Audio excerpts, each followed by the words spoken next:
الله تبارك وتعالى في كلامه المجيد والفرقان الحميد. أعوذ بالله من الشيطان الرجيم. بسم الله الرحمن الرحيم. لو أنزلنا هذا القرآن على جبل لرأيته خاشعا متصدعا من خشية الله.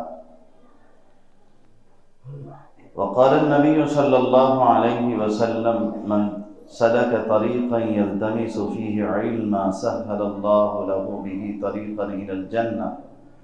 وما استمع قوم في بيت من بيوت الله يتلون كتاب الله ويتدارسونه بينهم إلا نزلت عليهم السكينة وغشيتهم الرحمة وحفتهم الملائكة وذكرهم الله في من عنده ومن أبطأ به عمله لم يسرع به نسبه، أو كما قال رسول الله صلى الله عليه وسلم. وقال الإمام الجزري رحمه الله: الأخذ بالتجويد حتم لازم من لم يجود القرآن آثم. حضرات علماء کرام، معزز سامعین اور عزیز بچوں، آج اکابر یہاں موجود تھے اور موجود ہیں. میں نے آج سوچا تھا کہ آج بچوں کی تلاوت سنوں گا، اکابر کے بیانات سنوں گا اور دعا میں شرکت کر لوں گا. اسی مقصد سے حاضری ہوئی تھی اور کچھ کہنے اور سنانے کا بالکل ارادہ نہیں تھا، لیکن بڑوں کا اصرار ہے اس لیے میں بیٹھ گیا ہوں. بس چند منٹ آپ حضرات کے درمیان میں گفتگو کروں گا، اس کے بعد بات مکمل کر لوں گا. اللہ تبارک و تعالیٰ کا یہ بہت بڑا فیضان ہے. قاری صاحب، میرے استاد قاری شکیل احمد صاحب یہاں موجود ہیں. ابھی مجھ سے چند روز پہلے بتا رہے تھے کہ تقریباً 70 سال سے یہ نظام چل رہا ہے جو قاری ظہیر الدین صاحب رحمۃ اللہ علیہ کے ذریعے سے وجود میں آیا. قاری صاحب نے محلہ پورہ دلہن کو اپنی خدمات کا مرکز بنایا، مرکز توجہ، اور وہاں پر پورے قصبے کے اور علاقے کے گاؤں دیہات کے بھی لوگ آئے اور قاری صاحب کی خدمت میں رہ کر انہوں نے قرآن کریم کو بروایت حفظ اور بروایت سبعہ اور بروایت ثلاثہ پڑھا، اور پڑھنے کے بعد ان کے ذریعے سے اللہ تبارک و تعالیٰ نے اس علم کو بہتوں تک پہنچایا. آپ کو حیرت ہوگی، میں 1 سال احمد آباد میں مدرس تھا. گجرات قرآن کریم کی تعلیم کے لیے، قرات کے لیے بہت مشہور ہے. پورے گجرات میں قرات کا ایک خاص نظام ہے. وہاں کے حفاظ بہت عمدہ ہوتے ہیں اور وہاں کے قراء بھی قرآن بہت عمدہ پڑھتے ہیں. تو ہمارے مدرسے پہ، جہاں پہ میں مدرس تھا، ایک قاری صاحب تھے، ان کا نام تھا قاری عبدالاحد صاحب، پالنپور کے رہنے والے. میں نے ایک دن ان سے پوچھا کہ قاری صاحب، آپ نے علم قرات کہاں سے حاصل کیا؟ تو انہوں نے اپنے مدرسے کا تذکرہ فرمایا اور ساتھ ہی ایک عجیب و غریب جملہ بھی ارشاد فرمایا. کہا کہ در حقیقت علم قرات ہمیں اعظم گڑھ کے واسطے سے ہی ملا ہے. انہوں نے کہا کہ میرے استاذ حضرت مولانا زین العابدین صاحب رحمۃ اللہ علیہ کے شاگرد تھے اور ان سے انہوں نے 7 اشرا کی تعلیم حاصل کی تھی، اور ان کے ذریعے سے پھر بہتوں نے علم قرات کو سیکھا اور پورے گجرات میں علم قرات کا ایک خاص فیض تھا جو عام ہوا. تو اس کا مکمل صحرا قاری ظہیر الدین صاحب رحمۃ اللہ علیہ کے سر جاتا ہے، جنہوں نے اپنی پوری زندگی کو ایک عظیم مشن کے طور پر استعمال کیا. انسان اگر ٹھان لے تو بڑے سے بڑے کام کر سکتا ہے. اگر اس گاؤں میں حافظ تعظیم صاحب کے دل میں اللہ تبارک و تعالیٰ یہ جذبہ نہ پیدا کرتے اور یہ اپنے اوقات کو فارغ نہ کرتے اور اس مسجد کے اندر یہ نظام وجود میں نہ آتا تو اتنی خوبصورت تلاوت آپ کو سننے میں شاید نہ ملتی۔ یہ چھوٹے چھوٹے بچے انہوں نے جس لئے کے ساتھ اور جس انداز کے ساتھ قرآن پڑھا ہے، یقیناً باعث رشک ہے اور ہم سب کے لیے خوشی کا موقع ہے، مسرت کا موقع ہے کہ اللہ تبارک و تعالیٰ نے ایک بہترین انجمن سجائی ہے جہاں اتنے عمدہ بچے تیار ہوتے ہیں جو نہ صرف مخارج و صفات کی رعایت کے ساتھ قرآن پڑھ رہے ہیں بلکہ بھی حضرت نے فرمایا کہ اقرأوا القرآن علی لحون العرب، تو یہ بچے لحن عربی کے ساتھ قرآن کریم پڑھ رہے ہیں، عربی لے کے ساتھ، حجازی لے، عربی لہجہ اس کے ساتھ یہ تلاوت کر رہے ہیں، تو یقیناً یہ ہم سب کے لیے باعث مسرت ہے۔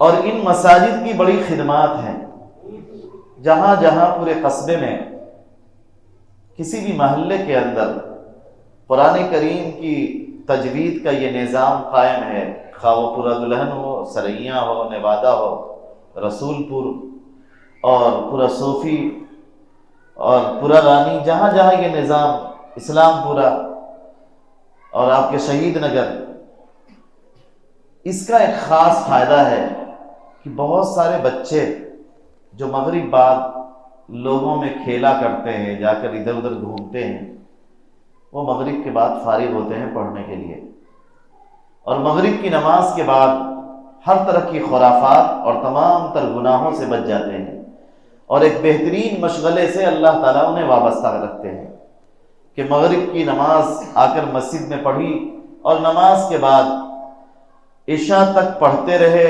تلاوت کرتے رہے، مشق کرتے رہے، استاذ محترم کتابیں بھی انہیں سکھا رہے ہیں، آداب بھی سکھا رہے ہیں، اور پھر عشاء کی اذان ہوئی، نماز پڑھی، نماز پڑھنے کے بعد سیدھے اپنے گھروں کو چلے گئے۔ تو اللہ تبارک و تعالیٰ نے ان بچوں کو دنیا کی ان خرافات سے بچا لیا جن خرافات میں فارغ ہونے کی وجہ سے بچے مبتلا ہو جایا کرتے ہیں۔ ایک بہت بڑا نفع یہ ہے۔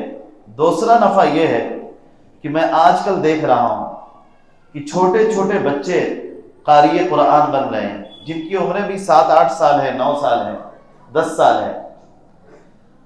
جب یہ قرات پڑھنے کے لیے آتے ہیں تو قرآن پاک کے اندر اللہ تبارک و تعالیٰ نے یہ کشش رکھی ہے کہ آپ جس قدر قرآن کریم کے لیے اپنے آپ کو فارغ کریں گے اور جتنا قرآن میں اپنے آپ کو مشغول رکھیں گے، آپ کو مزید قرآن مشغول کر دے گا۔ آج ان کے اندر شوق پیدا ہوا کہ ہم قاری قرآن بن جائیں، انہی بچوں میں شوق پیدا ہوتا ہے کہ ہم حافظ قرآن بن جائیں۔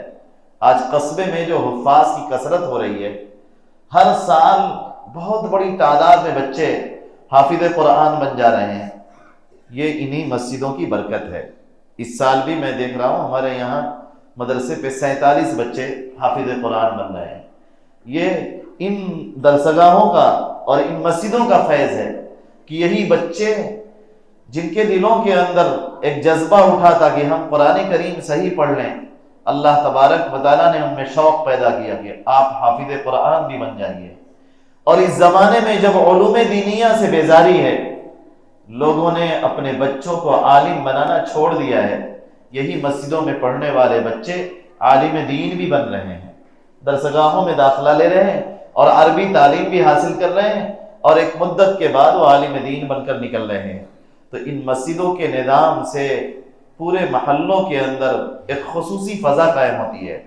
مجھے یاد آ رہا ہے، میں نے پڑھا کہیں کہ حضرت شاہ ابوالحق صاحب ہردوئی رحمۃ اللہ علیہ جہاں بھی مدرسہ قائم ہوتا تو کہتے کہ حفظ کی ایک درسگاہ بھی ضرور قائم کر لو۔ ان کا سفر ہوا بنگلہ دیش کا، بنگلہ دیش میں بہت بڑے مفتی تھے، مفتی عبدالرحمن صاحب رحمۃ اللہ علیہ، ان کا ایک مدرسہ تھا، ٹن شیڈ ڈال کر انہوں نے اپنا ایک مدرسہ قائم کیا تھا۔ حضرت سے افتتاح کے لیے درخواست کی، حضرت مولانا شاہ ابوالحق صاحب ہردوئی رحمۃ اللہ علیہ تشریف لے گئے۔ تو حضرت نے پوچھا کہ تمہارے یہاں تعلیمی نظام کیا ہے؟ کہنے لگے ہمارے یہاں تخصصات کی تعلیم ہوگی، بچوں کو تکمیل افتاء اور تکمیل ادب، تخصص فی الحدیث، تکمیل تفسیر، تکمیل علوم، یہ جو تکمیلات ہے، تکمیل اقتصاد، یہ تکمیلات کرائی جائیں گی۔ میں نے اس مدرسے کا پورا چارٹ پڑھا جو تعارف نامہ تھا، اس تعارف نامے میں یہ ساری چیزیں مجھے نظر آئی۔ تو حضرت نے درخواست کیا کہ ٹھیک ہے تم تکمیلات پڑھاؤ گے، لیکن یہاں پر ایک قرآن کریم کی درسگاہ بھی قائم کر لو، حفظ قرآن کریم کی ایک درسگاہ قائم کر لو۔ مقصد حضرت نے فرمایا کہ جب حفظ قرآن کی درسگاہ یہاں پر قائم ہوگی، قرآن کریم پڑھا جائے گا، تو اس مدرسے میں اللہ تبارک و تعالیٰ کی طرف سے خصوصی انوارات اتریں گے، رحمتوں کی بارش ہوگی، اللہ تبارک و تعالیٰ کی خاص رحمت اس مدرسے پر اور اس علاقے پر متوجہ ہوگی۔ جہاں پر یہ درسگاہیں قائم ہیں، جہاں مسجدوں میں قرآن پاک کی تلاوت کا اہتمام ہے اور بچے قرآن کریم سیکھ رہے ہیں، اس کا فیض پورے محلے میں منتقل ہوتا ہے، گھر گھر تک پہنچتا ہے۔ جو لوگ بھی محسوس کرتے ہیں، محسوس کر سکتے ہیں۔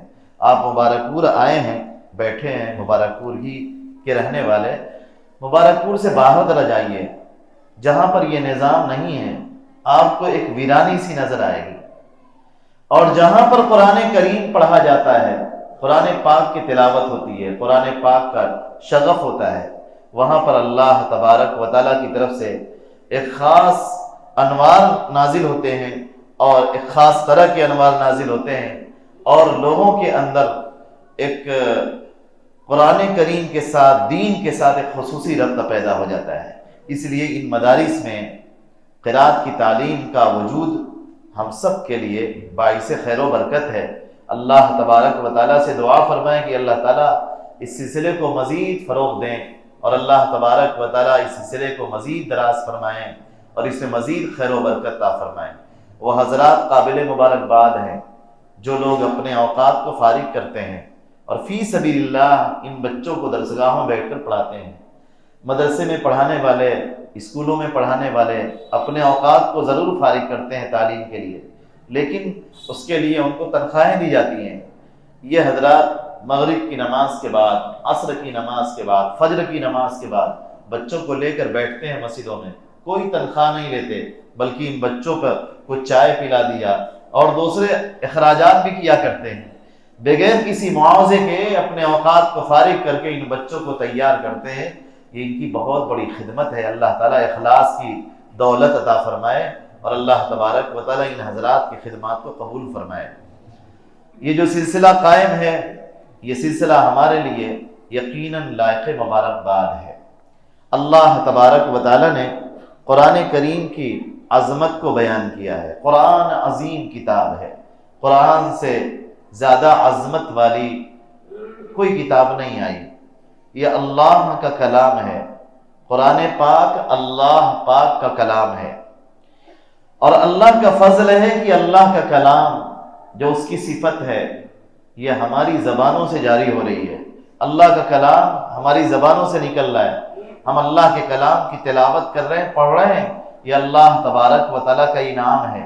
اگر اللہ توفیق نہ دیتا تو اللہ کے کلام کو پڑھنا ہمارے لیے ممکن نہیں تھا۔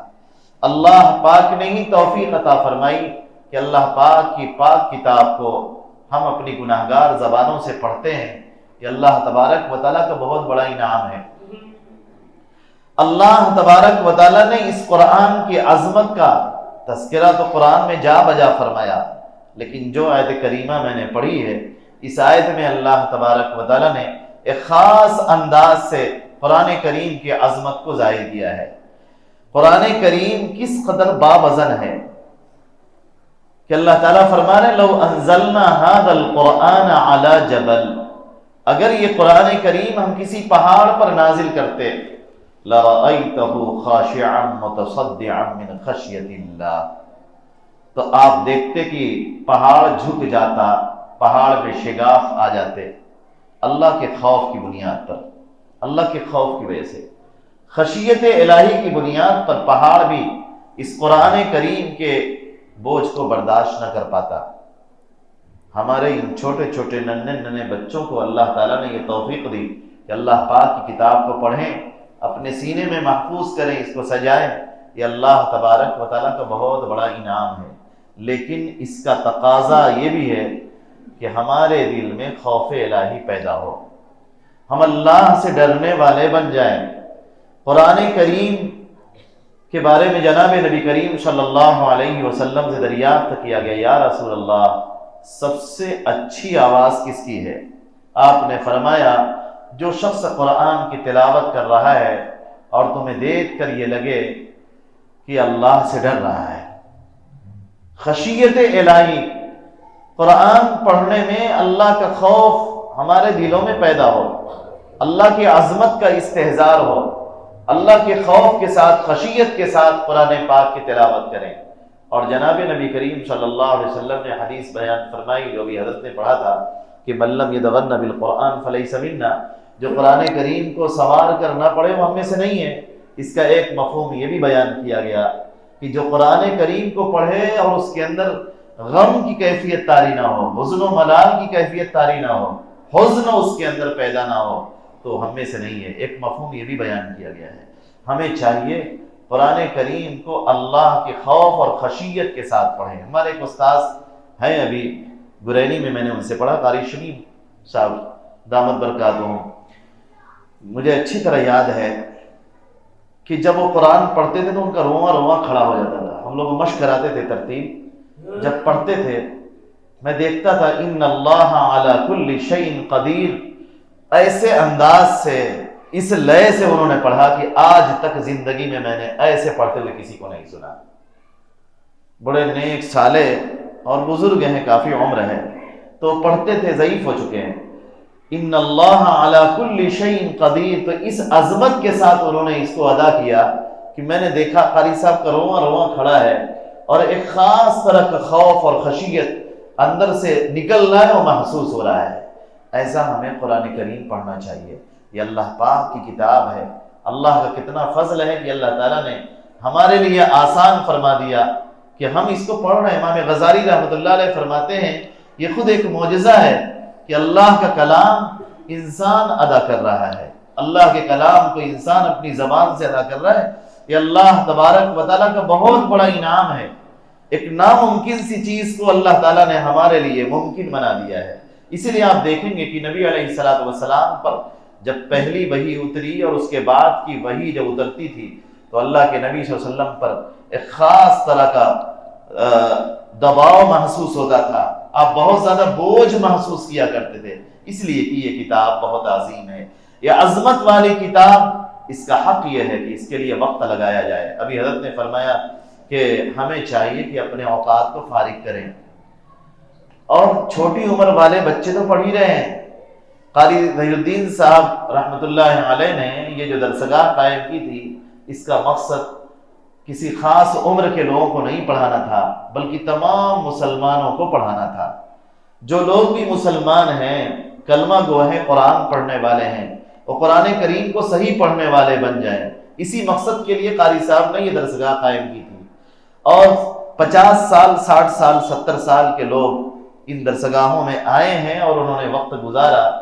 لوگ جیل میں گئے مبارک پور سے دنگے کے وقت، اور کئی سارے اپنے محلے کے لوگوں میں جانتا ہوں، نام بنام جانتا ہوں، انہوں نے جیل میں رہ کر قرآن کریم کو سیکھا، اور باہر نکلے تو نکلنے کے بعد آئے، انہوں نے قرآن کریم کی تکمیل کیا، مسجدوں میں آ کر باضابطہ پڑھا۔ اس وقت ان کی عمر 60 سال سے متجاوز تھی۔ تو ایسے بھی لوگ موجود ہیں جنہوں نے بڑی عمروں کے بعد قرآن کو سیکھا ہے۔ آپ کے گاؤں میں، آپ کے اس محلے میں یہ اللہ کا کی طرف سے ایک دسترخوان لگا ہوا ہے، سجا ہوا ہے، اس کے لیے صرف جو ہے اپنے اوقات کو فارغ کرنا ہے۔ طے کر لیں کہ مغرب کی نماز ہم یہاں پر پڑھیں گے، اور حافظ صاحب کے یہاں، حافظ تعظیم صاحب کے یہاں ہم بھی داخلہ لیں گے، نام لکھوائیں گے اور اپنے قرآن کریم کی تصحیح کریں گے انشاءاللہ۔ اپنے اوقات کو فارغ کریے، زندگی تو گزر ہی جائے گی۔ ابھی حضرت نے فرمایا کہ قل کی جگہ کہیں کل نہ ہو جائے تو کتنا معنی بدل جاتا ہے، ہمیں پتہ نہیں چلتا ہم کتنا غلط قرآن پڑھتے ہیں۔ ہمیں لگتا ہے کہ ہم صحیح پڑھ رہے ہیں، لیکن ہم صحیح نہیں پڑھ پاتے ہیں۔ ہم صحیح پڑھیں، اس کے لیے ہمیں سیکھنا پڑے گا۔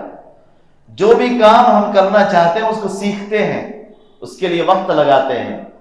یہ قرآن پاک اللہ کی کتاب ہے، اس کو بھی سیکھنا ہم پر لازم ہے۔ اس کے لیے اپنے اوقات کو فارغ کریں اور آ کر مسجدوں میں سیکھیں۔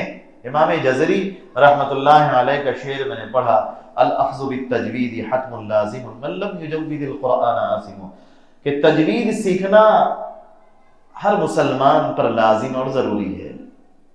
تجوید کا معنی ہے مخارج و صفات کی رعایت کے ساتھ پڑھنا، یہی معرفت تجوید میں بیان کیا گیا، مخارج اور صفات کی رعایت کے ساتھ پڑھنا، کہ ایک ایک حرف کا مخرج، کہاں سے ہا نکلے گا، کہاں سے خا نکلے گا، کہاں سے سین نکلے گی، کہاں سے شین ہے اور کہاں سے صاد ہے، ایک ایک حرف صحیح مخارج سے نکلنے والے بن جائیں، ہم اس کو صحیح کر لیں۔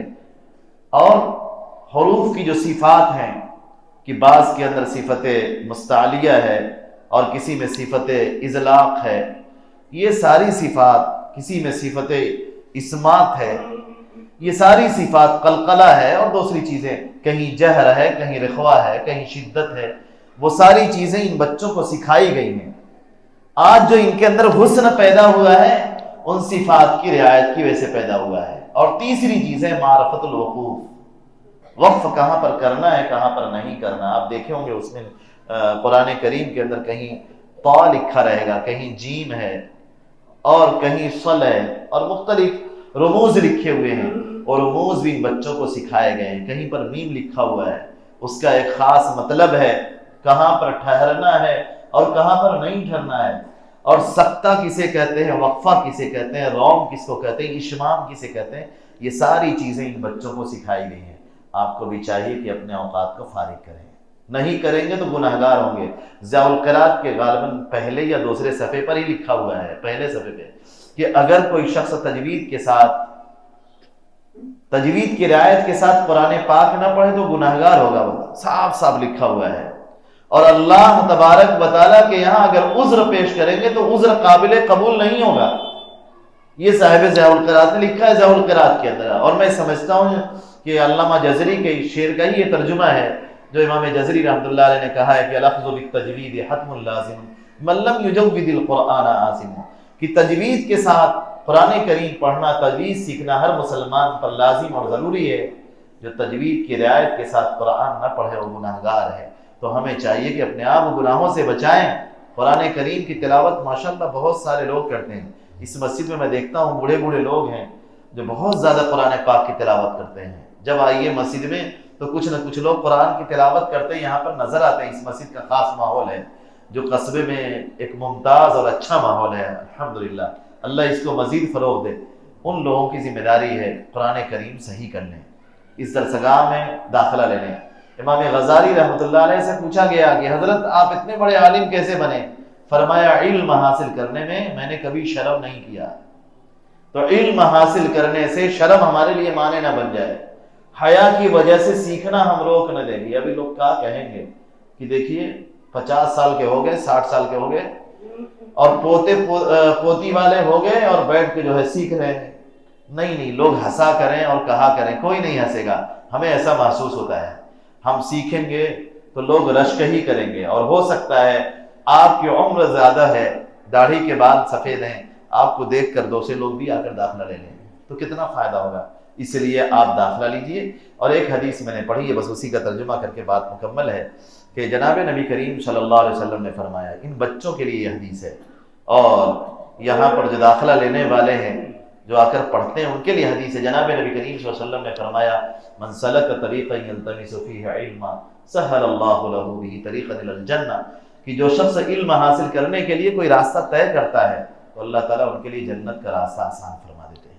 آپ درسگاہ میں، مسجد میں نہیں آ رہے ہیں بلکہ اپنی جنت میں آ رہے ہیں، اس کے ذریعے سے انشاءاللہ ایک روز جنت میں پہنچیں گے۔ وَمَا اجْتَمَعَ قَوْمٌ فِي بَيْتٍ مِّن بُيُوتِ اللَّهِ، کوئی قوم اللہ کے گھروں میں سے کسی گھر میں اکٹھا ہوئی، مقصد ہے یتلون کتاب اللہ وَيَتَدَارَسُونَ بَيْنَهُمْ، کہ اللہ کی کتاب کی تلاوت کریں گے۔ مقصد ہے، نیت یہ ہے کہ آپس میں قرآن سیکھیں گے، سکھائیں گے، ایک استاذ ہوں گے، ایک شاگرد ہوں گے، پڑھنے پڑھانے کا مشغلہ ہوگا، الا نزلت علیہم السکینہ، تو اللہ تبارک و تعالیٰ کی طرف سے سکینہ نازل ہوتی ہے، وغشیتہم الرحمہ، رحمت خداوندی انہیں گھیر لیا کرتی ہے، وحفتہم الملائکہ، اور فرشتے انہیں گھیر لیتے، رحمت خداوندی انہیں ڈھانک لیتی ہے اور فرشتے انہیں گھیر لیتے ہیں، اور اللہ تبارک و تعالیٰ ان کا تذکرہ ملائے اعلیٰ میں فرماتے ہیں۔ مقرب فرشتوں کے درمیان آپ کا ذکر ہوگا، ذکر خیر، کب؟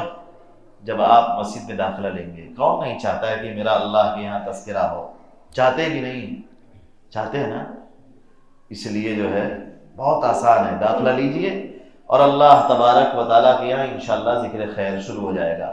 اللہ تبارک و تعالیٰ بچوں کے پڑھنے کو بے حد قبول فرمائے، ان کے اساتذہ اور ان کے ذمہ داروں کو، ان کے والدین کو اللہ تبارک و تعالیٰ اپنی طرف سے اپنے شائن شان جزا و بدلہ عطا فرمائے۔ میں اس پورے محلے والوں کو اور یہاں کے منتظمین کو اور جو لوگ بھی ان بچوں کی سرپرستی کر رہے ہیں، پڑھا رہے ہیں، سب کو مبارکباد پیش کرتا ہوں۔ وآخر دعوانا الحمدللہ رب العالمین۔